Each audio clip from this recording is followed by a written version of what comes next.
Shalom Aleichem, mes amis, bienvenue à tous. C'est un plaisir pour moi de vous retrouver et de partager des notions de coaching selon la Torah. La question du jour, elle fait très très mal. Est-ce que nous, les juifs, on peut se faire aider par un psychologue non juif? Est-ce que c'est conseillé, déconseillé? C'est pas du racisme, c'est une vraie question. Est-ce que ça peut nous porter préjudice ou pas? Pourquoi je vous pose la question? Parce que dernièrement, je parle avec beaucoup de personnes qui, Baruch Hashem, se confient à moi, des couples et des gens en particulier. Et quand je leur pose la question, est-ce que vous voulez vous faire aider? Ils me répondent oui. Et là, je leur pose la question avec un juif ou un non-juif. Et ils me répondent qu'ils ne voient pas la différence. Le principal, c'est de le guérir et de sortir de ses problèmes. Alors écoutez, quelle est la différence? Sur quoi eux, ils se basent et sur quoi nous, les juifs, on se base. Encore une fois, ça peut aussi concerner un psychologue juif qui n'a aucune notion de Torah. Petite histoire qui s'est passée il n'y a pas longtemps. Un juif qui va chez un très grand psychologue. Il va dans son cabinet. Et là, le psy lui pose la question: de quoi vous avez peur, monsieur? En quoi je peux vous aider? Et là, ce juif-là, monsieur Bensoussan, on va l'appeler monsieur Bensoussan, il lui raconte qu'il a peur de l'avion. Le psy lui pose la question: de quoi vous avez peur dans l'avion? Et là, il répond: j'ai peur qu'il y ait un crash en plein vol. J'ai peur que l'avion s'écrase. Ça fait des années que je ne voyage plus et que je ne vois plus mes enfants à cause de ça.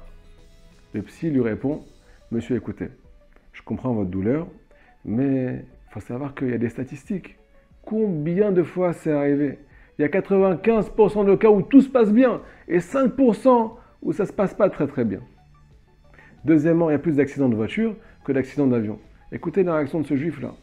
Il a une neshama qui ne laisse pas tranquille. Il n'arrive pas à recevoir les paroles du psychologue. Et si je fais partie des 5%?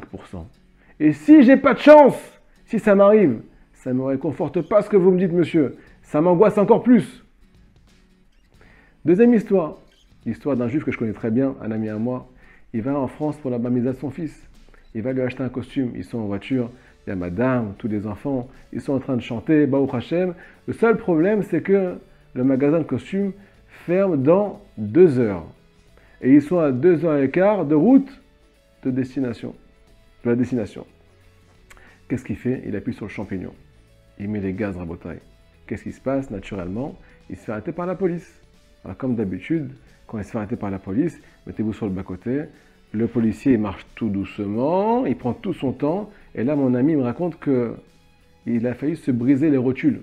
Ses genoux commencent à claquer l'un sur l'autre. Kipchouto mamash. Il commence à avoir ce qu'on appelle une charada, une peur intense. Il commence à transpirer, se sentir mal. Et là, sa femme, elle se met à rigoler à côté de lui. Elle dit: chérie, qu'est-ce que tu as? À la maison, tu nous montres que tu as confiance en toi. Tu nous montres que tu es fort. Tu as même une grande bouche. Et là, tu perds tous tes moyens.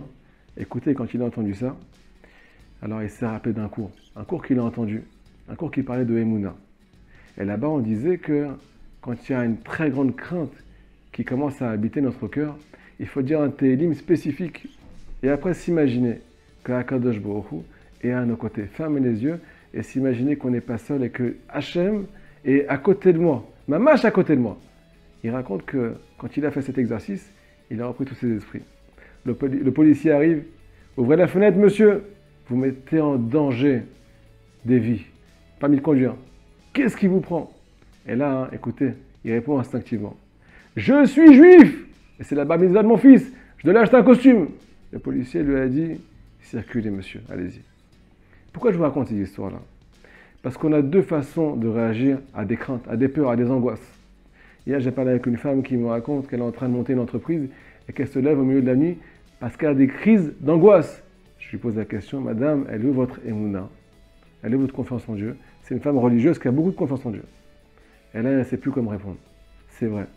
Si jamais on avait vraiment la émouna, alors Bémet, aucun vous ne le savez pas, il y a une hormone qui est sécrétée dans le cerveau et qui fait que nos membres se relâchent et qu'on retrouve l'apaisement. La émouna, c'est ce qui vient aider tous les juifs. Encore une histoire, un ami à moi qui avait des haradot, des peurs, mamash des peurs, il n'arrivait pas à sortir de la maison. Il n'arrivait pas à prendre les transports, ainsi de suite. Il a tout fait, il a été voir plein de personnes et il n'y a pas beaucoup de choses qui l'ont aidé. Ça s'est calmé, mais ça revenait et à chaque fois encore pire que d'habitude. Et il me raconte que le jour où il a commencé à dire merci, merci mon Dieu pour cette épreuve que tu me donnes, qu'il a commencé à la prendre avec ce qu'on appelle Emouna, confiance. C'est pour le bien. Hachem, tu m'éprouves pour que je mette entre tes mains.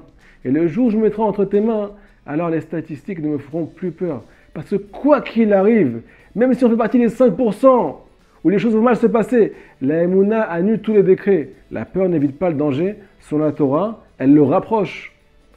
La Emouna, elle annule tous les décrets qui puissent arriver. Pourquoi? Parce qu'on se met entre les mains d'Hachem. On rentre, selon Rabbi Nachman de Breslev, dans une anaga. On amène la providence divine, une providence particulière dans notre vie. On est protégé de tout.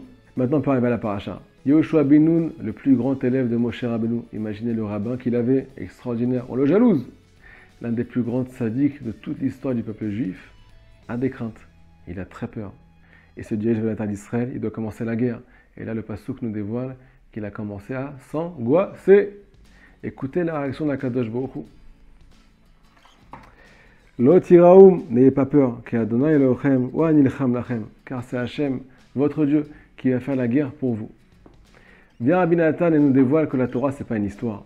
La Torah, elle se répète dans le cœur et dans la vie de chaque juif. S'il y a des guerres pour conquérir Israël, il y a aussi des guerres pour conquérir ta vie, qui se dirige aussi en terre d'Israël. Ces guerres-là, c'est des guerres que tu as avec toi-même, dans ton couple, dans ta vie, peu importe le sujet. La seule solution de les passer, c'est de se rappeler que Hachem fait la guerre pour toi. Tu dois être actif, te prendre en main, mais surtout te baser sur la Emouna, que Hachem est à tes côtés. Rabbi Nathan nous ramène les paroles de son maître, Rabbi Nachman Ibresev, Tzadik Esod Olam. Une parole qu'il a beaucoup répétée à ses élèves, et on va vous la dévoiler aujourd'hui. Al tira, n'aie pas peur mon fils. Pourquoi? Car Hachem est avec toi. Ça ne s'arrête pas là. Hachem etzlecha. Hachem est à tes côtés. Akadosh Baruch Hu vient avec toi. Il est présent à tes côtés, comme l'histoire qu'on a racontée de mon ami qui était en voiture, qui s'est imaginé que Hachem était présent physiquement à côté de lui. Ces paroles-là, elles sont censées annuler toutes les craintes et toutes les angoisses sur la vie et sur les épreuves. Pour celui qui les travaille, qui vient se les répéter tout le temps, chaque jour, à chaque instant. Il faut savoir que Yehoshua, c'est marqué dans l'Ikouté Moran, que c'est les premières lettres, le nom Yehoshua, c'est les premières lettres à Kitsu Veranenu Shochne Afar. Réveillez-vous. Venez chanter, ceux qui siègent dans la poussière. Pourquoi? Parce que Yehoshua, il a reçu un message qui s'appelle Chizuk, renforcement. Chassidut, renforce-toi et développe ta émouna, il n'y a que ça qui marche. C'est ce qui vient aider les gens qui ont besoin de soutien, les amis. Il y a des gens qui ont besoin qu'on leur rentre dedans, ils n'ont pas besoin de soutien. Mais notre génération, elle a besoin d'être épaulée à Botaï, et surtout par le bon message. Celui qui nous rapproche de Dieu et qui renforce notre émouna. Il n'y a que ça qui peut tout guérir. Shabbat Shalom.